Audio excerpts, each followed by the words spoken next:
আসসালামু আলাইকুম ওয়া রাহমাতুল্লাহি ওয়া বারাকাতুহু।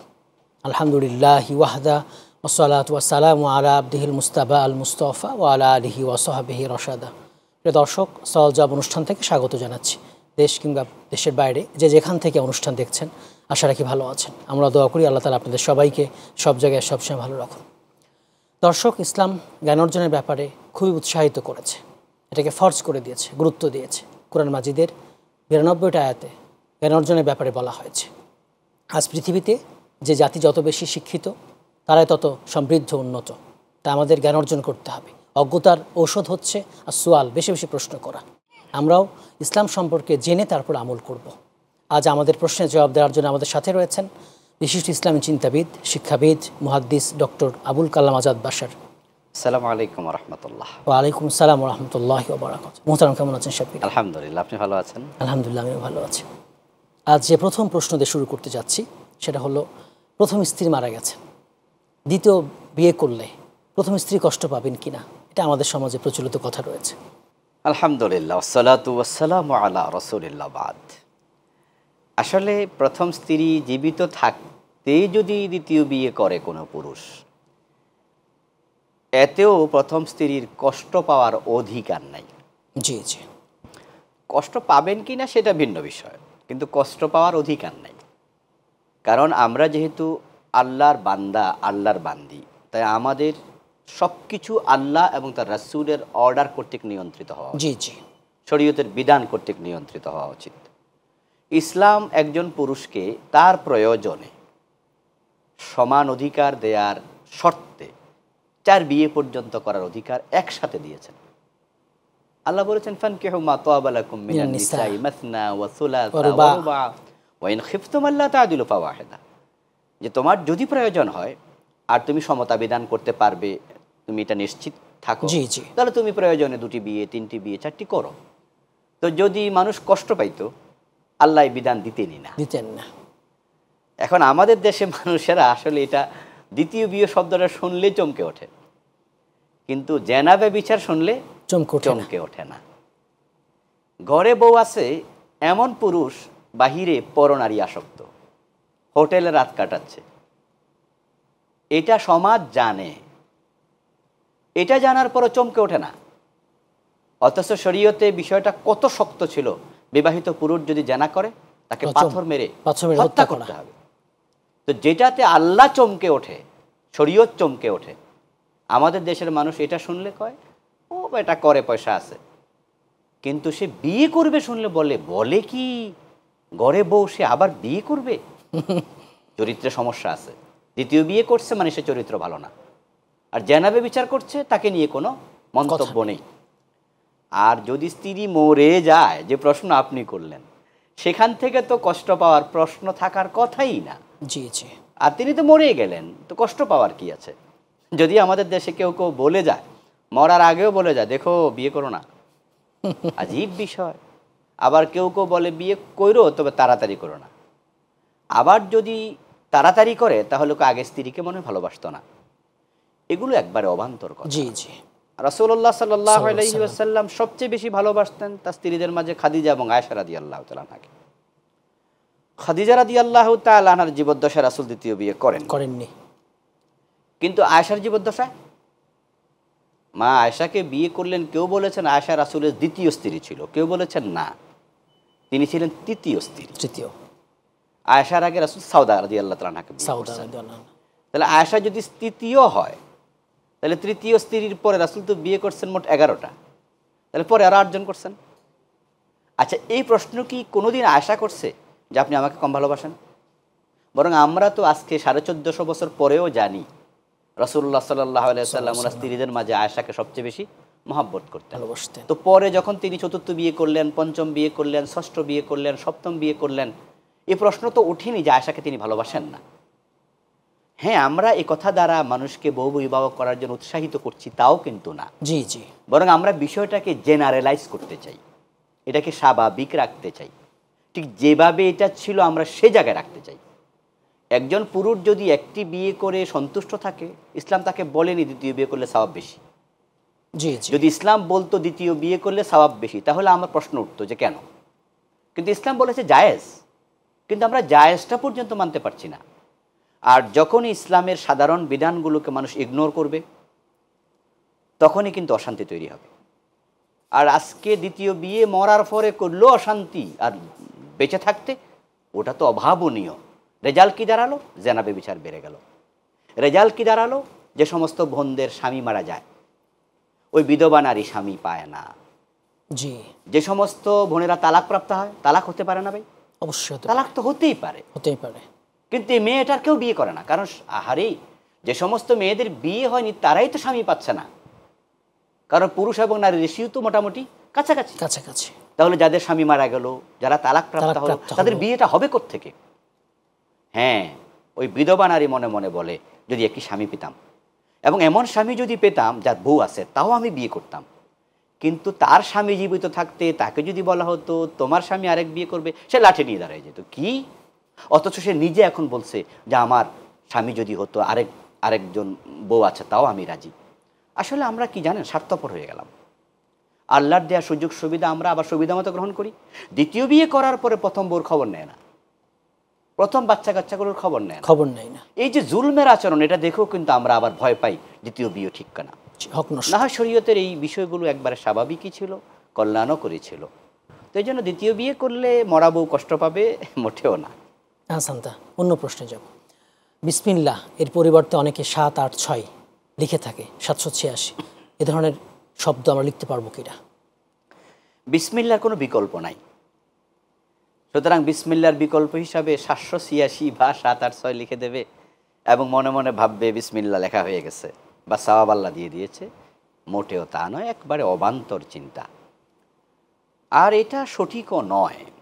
আরবি আবজাদ একটা রীতি আছে, গণনা। আবজাদ, হাওয়াজ, হত্তি, কালেমান, সাফাস, কারেসাত, মানে আরব দেশের লোকেরা আরবি যে 28টা হরফ আছে, এই হরফগুলোকে তারা অক্ষরের আলোকে মান দিয়েছে। মান যেমন আলিফের মান 1, বায়ের মান 2, জিমের মান 3, দালের মান 4, হায়ের মান 5, ওয়ার মান 6।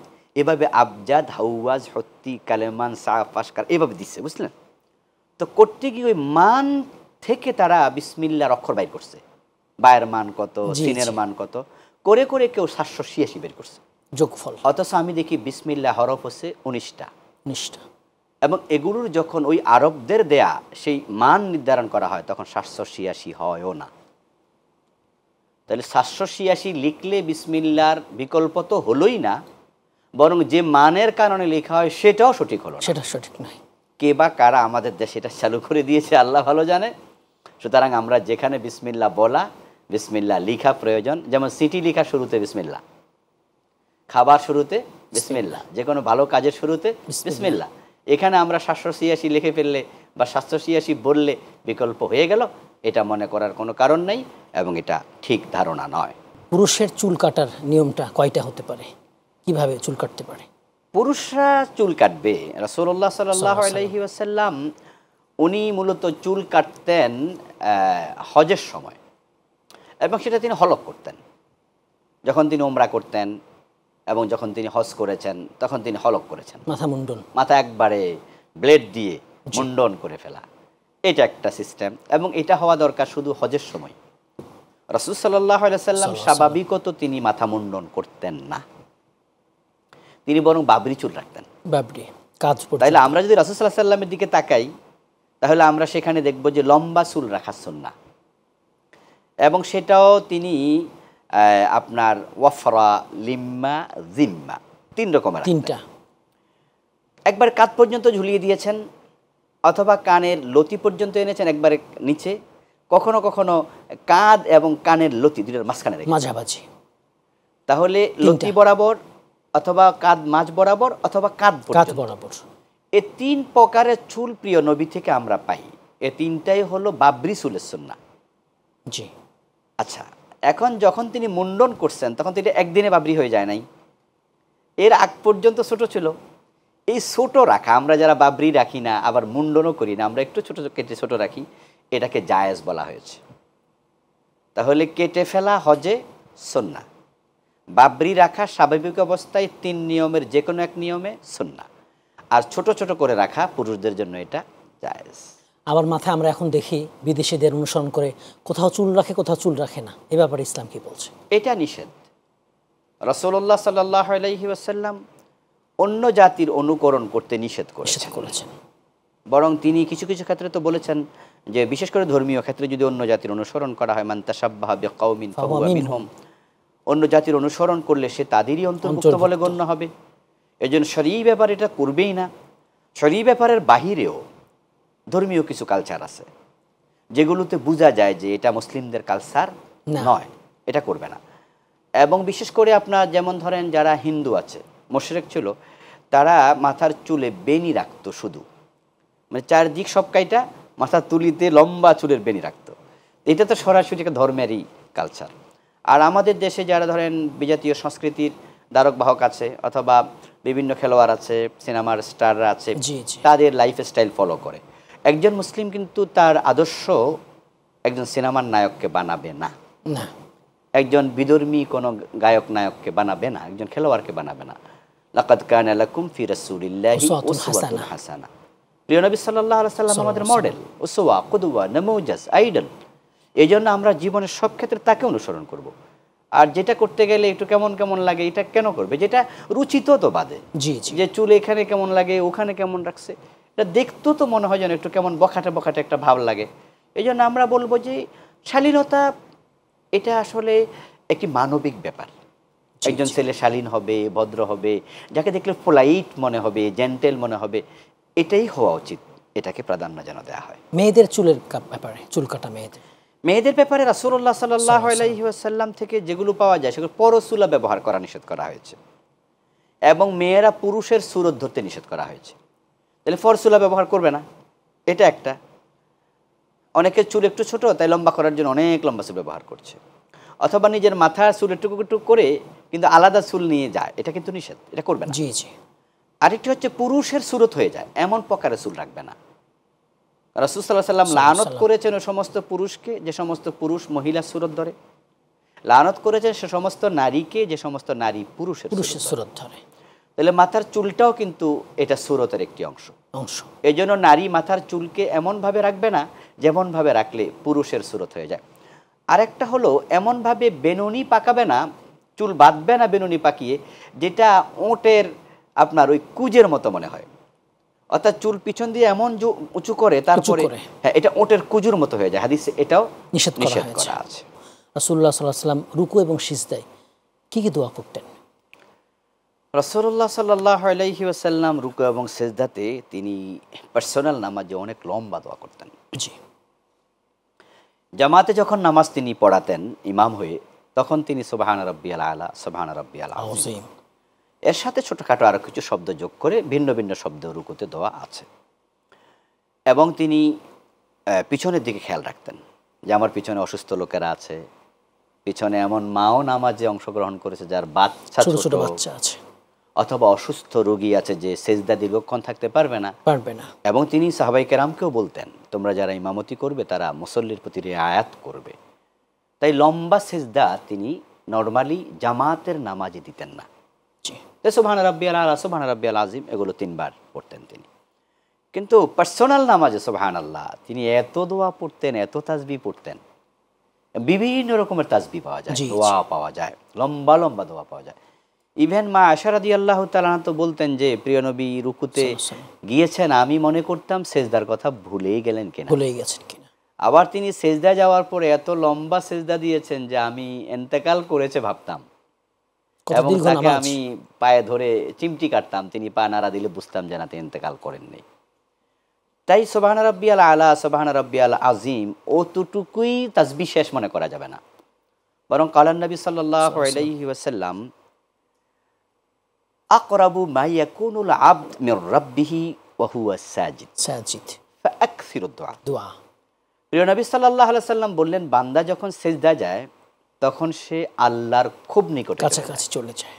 এজন্য যত বেশি পারো তোমরা সেখানে দোয়া করো, এবং সিজদার দোয়া কবুল হওয়ার সম্ভাবনা সবচেয়ে বেশি। কিন্তু আমাদের দেশে একটু ভিন্নতা আমরা দেখি, যে আমরা যত দোয়া সব নামাজের বাহিরে করি। নামাজের বাহিরের দোয়া 10 মিনিট 20 মিনিটও হাত তুলে রাখে এমন দোয়া আছে। কিন্তু সেজদায় গিয়ে দেখি এত তাড়াহুড়া, তাড়াহুড়া, এবং এমন ইমামও তো আছে যে ইমামের সাথে সেজদায় গিয়ে 3 বার পড়ার টাইম পাওয়া যায় না, সুবহান রাব্বিয়াল আলা, এবং দু সেজদার মাঝখানে সোজা হয়ে বসার সময়ও নাই, সময় নেই। ওই ইমামকে দেখি সালাম ফিরাইয়া 5 মিনিট দোয়া করতেছে। তখন আমরা বুঝলাম যে সে আসলে ইসলামের কনসেপ্টটাই বোঝে নাই। রাসূল সাল্লাল্লাহু আলাইহি সাল্লাম বললেন যে সেজদার দোয়া কবুল হওয়ার সম্ভাবনা সবচেয়ে বেশি, তো বাহিরের সে দোয়াটা সেখানে বেশি দরকার ছিল। অবশ্যই। এখন ব্যক্তিগত নামাজও দেখি যে সূরা ফাতিহা শেষ করার আগে দেখি রুকু সেজদা আরেকজনের শেষ হয়ে গেছে, আবার এই লোকই নামাজ শেষ করার পরে লম্বা দোয়া করতেছে। আমরা দোয়ার পক্ষের লোক, বিপক্ষের লোক না, দোয়া ভালো জিনিস, কিন্তু কোথায় কবুল বেশি হয় সেটা কি খেয়াল করবে না? অবশ্যই, সেটা দেখা দরকার। এই জন্য তাসবিহ বলেন, তাহলিল বলেন, তবে হ্যাঁ সেজদা কোরআন তেলাওয়াত করবে না, রুকুতে কোরআন তেলাওয়াত করবে না। এখন যেই কোনো দোয়া বাংলায় পারুক, আরবিতে পারুক, তবে হাদিস কোরআনে শিখানো দোয়াগুলো পড়তে পারে। রব্বির হামহুমা কামা রব্বায়ানি সগীরা, এটা তেলাওয়াত হিসাবে নয়, এটা সেজদা গিয়েও তিনি পড়তে পারে, বা অন্য রব্বানা আতিনা ফিদ দুনিয়া হাসানা, এই দোয়াগুলো তিনি পড়তে পারেন। আমরা অনেককে বলতে শুনি যে পর্ন না দেখলে ঘুমই আসে না, এই পর্ন থেকে আমরা কিভাবে বাঁচতে পারি? আস্তাগফিরুল্লাহ আল-আযীম, আস্তাগফিরুল্লাহ। আস্তাগফিরুল্লাহ। যে আসলে আজকের এই আসক্তি, পর্ন আপনার আসক্তি, মিডিয়া, আজকের যে প্রযুক্তি, বিশেষ করে আমাদের যে আজকে অ্যান্ড্রয়েড সেট, মোবাইল, কম্পিউটার, এগুলোর কল্যাণ যেমন আছে অকল্যাণও আছে। আজকে এগুলোর অকল্যাণ হলো যুব সমাজের চরিত্র ধ্বংস করা, যে আজকে যুব সমাজের অনেকে পর্ন আসক্ত হয়ে গিয়েছে। যে এই যে নীল ছবি দেখা, এটা তো একজন মানুষের জন্য কতটা ঘাতক এটা সে কল্পনা করতে পারবে না, কারণ তার অন্তর থেকে আল্লাহ ইবাদতের স্বাদ তুলে নিয়ে যাবেন, তুলে নেবে, সে অন্তরে ইবাদতের প্রশান্তি পাবেই না, এবং এই তার চোখে আল্লাহ সীসা গড়িয়ে দেবেন, নাউযুবিল্লাহি মিন যালিক। এবং যারা এই নীল ছবি পর্ন আসক্ত, তারা নিজের স্ত্রীর কাছেও সুখ পায় না, আল্লাহ তার জীবন থেকে সুখ তুলে নেন, এবং সে তখন বিপদগামী হয়, পরগামী হয়। এই জাতীয় আসক্তিতে যারা আছে তারা হস্তমৈথনকারী হয়, জি জি, তাদের যৌবন পর্যন্ত ভাটা পড়ে যায়, নষ্ট হয়ে যায়। তারা বিবাহিত যদি হয় স্ত্রীর কাছে সুখ পায় না, সে নারী যদি সে কাজে আসক্ত হয় স্বামীর কাছে সুখ পায় না। এই জন্যে পর্ন আজকে আমাদের যুব সমাজকে শেষ করে দিচ্ছে। তা থেকে বেঁচে থাকার সবচেয়ে বড় উপায় যেটা, 1 নম্বর আল্লাহর ভয়। আল্লাহর ভয়, আল্লাহর ভয়। আপনি দরজা লাগিয়ে যা করছেন, দুনিয়ার কেউ না দেখুক, আল্লাহ কিন্তু দেখছেন, এবং আল্লাহ প্রতিটা মুহূর্তের হিসাব নেবেন। আর যে যুবক এই অন্যায় করতে করতে ঘুমিয়ে গেল, আচ্ছা সেদিন যদি ঘুমিয়ে মৃত্যু হয়, ইন্নামাল আমালু বিল খাওয়াতিম, শেষ ভালো যার সব ভালো তার, শেষ খারাপ যার সব খারাপ তার। আচ্ছা হতে পারে না সেদিন মৃত্যু? সে অবস্থায় হতে পারে, সে অবস্থায় তো হতে পারে। পর্ন যখন দেখছিল, খারাপ মৃত্যু, এভাবে কিয়ামত উঠবে, আল্লাহর কাছে কি জবাব দেবে? সেইভাবে কিয়ামত উঠবে। তো এই জন্য আমরা বলবো আল্লাহর ভয়টাকে সামনে আনা উচিত, সামনে। আর দ্বিতীয় হচ্ছে যে আসলে সে আজকে যা দেখছে, সে সময়ের ব্যবধানে বিয়ে করবে, তার জন্য অপেক্ষা করছে, সে দেখতেই তো পাবে। ইসলাম তার জন্য জায়েজ করে রেখেছে। এত তাড়াহুড়া কেন? এত আগিয়ে নিতে হবে কেন এটাকে? এই জন্য মোবাইল যেন কম ইউজ করে, এবং মা বাবাদের উচিত সন্তান ম্যাচিউরড হওয়ার আগে তাদের হাতে মোবাইল তুলে না দেয়া। বয়সের একটা সময় আছে, জি অবশ্যই, যে সময়টা শয়তান বেশি কাবু করে ফেলে। এই জন্য আমি তো নর্মালি মনে করি যে ইন্টারমিডিয়েট পাস করার আগে, অনার্সে ভর্তি হওয়ার আগে কোনো যুবকের হাতে যেন মোবাইলে না দেয়। আর অ্যান্ড্রয়েড সেট দিলে সেটা যেন মা বাবা রাতের বেলা নিয়ে আসে। বাচ্চাকে যদি কোনো কারণে অ্যান্ড্রয়েড সেট দিতে হয়, এখন অনেক লেখাপড়া আবার মোবাইলের সাথে সম্পৃক্ত, জি জি, তাহলে ওদেরকে যদি দেয়, ইন্টারনেট সংযোগ করা লাগে, আমি মনে করি রাত্রে নিয়ে আসবে, শোয়ার সময় মোবাইল জমা দিয়ে যাও। এবং এমন ঘটনা আছে, আমার জানা আছে, মা মোবাইল নিয়ে ঘুমাইতে দেয় না, বাবা ঘুমাইতে দেয় না, বলে তোমার মোবাইলে কাজ ছিল, এখন কিসের কাজ তোমার? কথা বলা করে রাতে বলবা, আবার দিনে বলবা, মোবাইল জমা দিয়ে দাও। কম্পিউটারটা এমন জায়গায় যেন রুমে রাখে, যেখানে রুমের সামনে দাঁড়ালে কম্পিউটার দেখা যায়।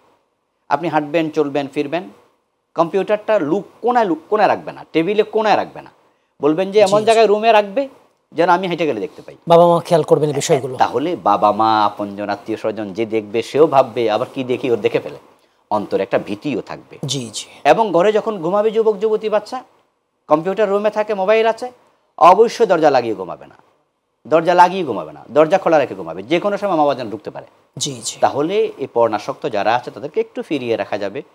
সর্বোপরি আসলে সিদ্ধান্ত নেওয়া দরকার যে আমি এটা করবো না, কারণ মানুষ যা চাতা করতে পারে। সে খারাপ হয়েছে নিজে, সিদ্ধান্ত নিলে ভালো হতে পারবে নিজে, ইনশাআল্লাহ। আপনার অনেক ধন্যবাদ, আমাদের সময় দিয়েছেন, সুন্দর আলোচনা করেছেন, প্রশ্নের জবাব দিয়েছেন। জাযাকুমুল্লাহ খাইর। জাযাকুমুল্লাহ। দর্শক, আপনারা এতক্ষণ দেখছিলেন সওয়াল ও জবাব অনুষ্ঠান। আমরা অনেকগুলো প্রশ্নের জবাব জেনেছি আজকে ডক্টর আবুল কালাম আজাদ বাশারের কাছ থেকে। আমরা দুনিয়ার বিষয় খুব যত্নবান, যাচাই বাছাই করি, কিন্তু ইসলামের ব্যাপারে যাচাই বাছাই করি না।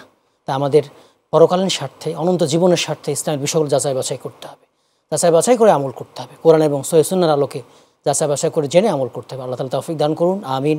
আসসালামু আলাইকুম ওয়া রাহমাতুল্লাহি ওয়া বারাকাতুহু।